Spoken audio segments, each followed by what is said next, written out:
Have you ever noticed that even after deciding what you truly want, you still find yourself looking around for someone's approval?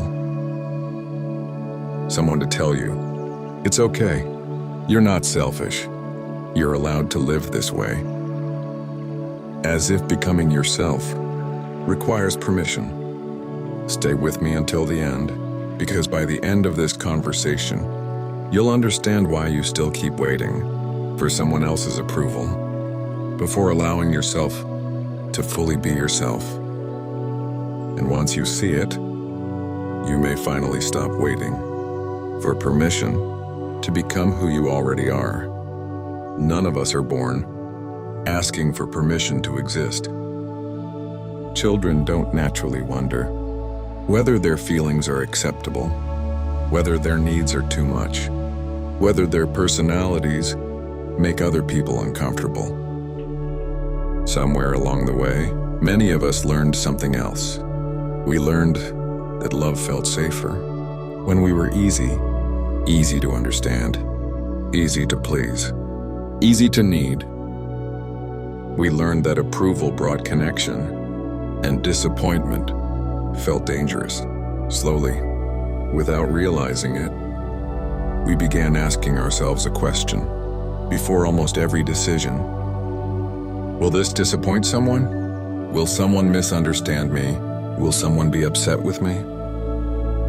And little by little, we stopped asking, what do I want? And started asking, what will everyone else think? Because disappointing people didn't just feel uncomfortable. For many of us, it started feeling unsafe, like something important might be lost, like love might disappear, like connection might break. So we learned to adjust, to explain ourselves, to make ourselves easier to accept, to become versions of ourselves that felt safer for everyone else. And maybe that's why, even now, choosing yourself can still feel strangely unfamiliar. Not because you don't know who you are, but because some part of you is still waiting for permission. For many people, being disliked isn't what hurts the most. Being misunderstood isn't even what hurts the most. What hurts the most is the feeling that you've become a bad person. Because somewhere along the way, many of us learned to connect love with being good, and being good with keeping people happy. So when someone feels disappointed, angry, or hurt by our choices, it doesn't simply feel like conflict. It feels like evidence. Evidence that we've done something wrong. Evidence that maybe we're becoming selfish. But what if that feeling has been misleading you? What if someone else's disappointment isn't automatically proof that you've become a worse person? Because people can feel disappointed for many different reasons. Sometimes because they don't understand, sometimes because they're adjusting, sometimes because your choices change the version of you they've become familiar with. And none of those things automatically mean that you've done something wrong. The problem is, many of us never learned how to separate these two things, someone else's feelings and our own worth. So every time someone feels hurt, we immediately ask, what did I do wrong? Instead of asking, did I actually do something wrong? Those are not the same question, and the difference between them can change your entire life. Maybe that is why you still keep looking around for someone to tell you, it's okay, you're not selfish, you're allowed to live this way. Because without that permission, choosing yourself can still feel unsafe. But where does that need for permission actually come from? And why does it remain even when we're already adults? Because perhaps we've been asking for permission far more often then we realize. The strange thing is, most of us don't even notice how often we quietly ask, "Is it okay for me to be me?"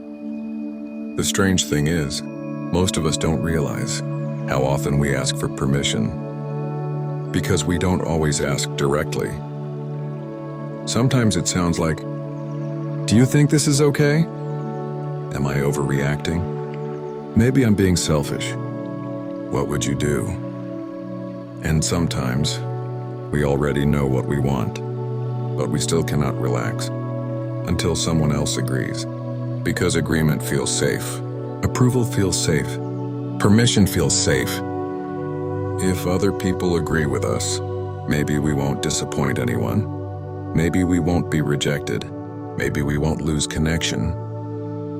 And slowly, without realizing it, we begin handing over something important, our authority, our inner voice, our right to decide who we are. Because if everyone else gets to decide whether your feelings are valid, whether your needs are acceptable, whether your boundaries make sense, then when do you ever get to be yourself? Perhaps this is why so many people feel lost. Not because they don't know themselves, but because they've spent so many years looking outside themselves for permission. Permission to rest. Permission to say no. Permission to leave. Permission to change. Permission to want something different. Permission to simply be. And after a while, you may forget something important. Your life was never meant to be lived by committee. Some people spend years waiting for everyone to understand, for everyone to approve, for everyone to finally say, "Yes, you can live this way. You can become this person." But sometimes, that moment never comes.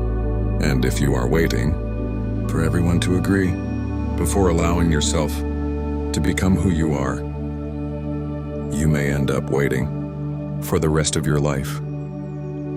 Because perhaps the permission you have been looking for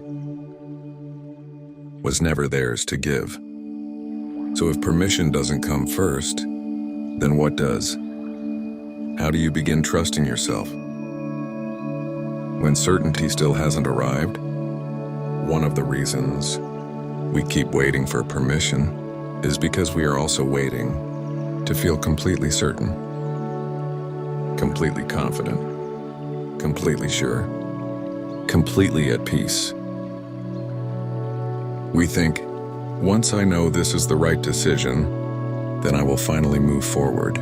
But life rarely works that way, because certainty is not what usually comes first. Very often, all we have is a quiet feeling, a small knowing, a gentle voice inside us saying, "This matters to me. I cannot keep living like this. Something needs to change." But because that voice is not loud, because it does not come with guarantees, we often ignore it. And then we wait for more certainty, more signs, more approval, more permission. Sometimes for years, but perhaps self-trust is built differently. Perhaps you do not trust yourself first, and then move forward. Perhaps you slowly learn to trust yourself by moving forward, by making a decision and seeing that you survived, by setting a boundary and realizing the world did not end, by disappointing someone and discovering that you were still worthy of love.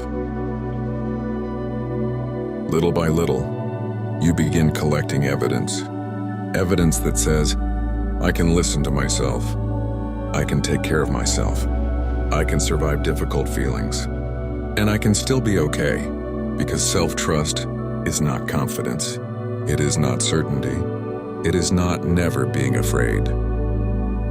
Self-trust is quietly believing, even if this turns out to be difficult, even if some people disagree, even if I still feel afraid,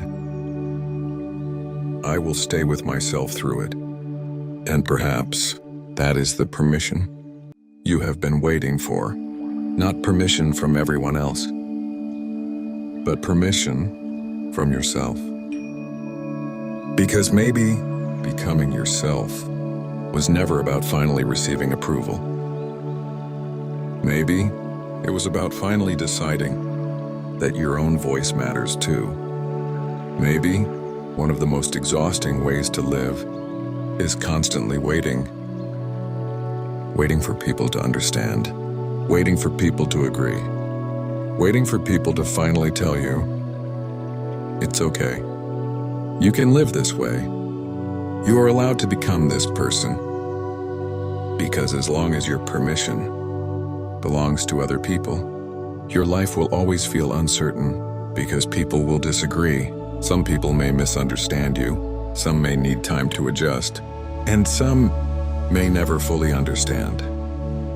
And if your ability to be yourself depends on everyone else's approval, peace may always feel just out of reach. Perhaps becoming yourself was never about reaching a moment where nobody feels disappointed. Perhaps it was about reaching a moment where someone else's disappointment no longer decides whether you are allowed to be who you are. Because the truth is, you do not need permission to have needs. You do not need permission to rest, to change, to say no, to want something different. And you do not need permission to become someone who finally makes room for themselves too. Maybe the person you have been waiting for to finally say, it's okay. You can live this way. You are allowed to become this person. Has been you all along. Because perhaps healing is not learning how to make everyone understand. Perhaps healing is slowly learning that your life does not begin after everyone gives you permission. It begins the moment you stop asking for it. Because maybe the permission you have been waiting for was never theirs to give. And maybe it has been yours all along. The permission you've been waiting for was never theirs to give. And maybe it has been yours all along. And maybe, after hearing all of this, another question quietly appears. If I no longer need permission, then why do I still feel the need to explain myself? Why do I still hope that everyone will understand? Perhaps that is what we should talk about next. If this conversation reminded you that your voice matters too, I hope you'll stay. There are many more conversations waiting for you here. If these conversations help you understand yourself a little more each time, consider subscribing. I'd love to keep walking this journey with you.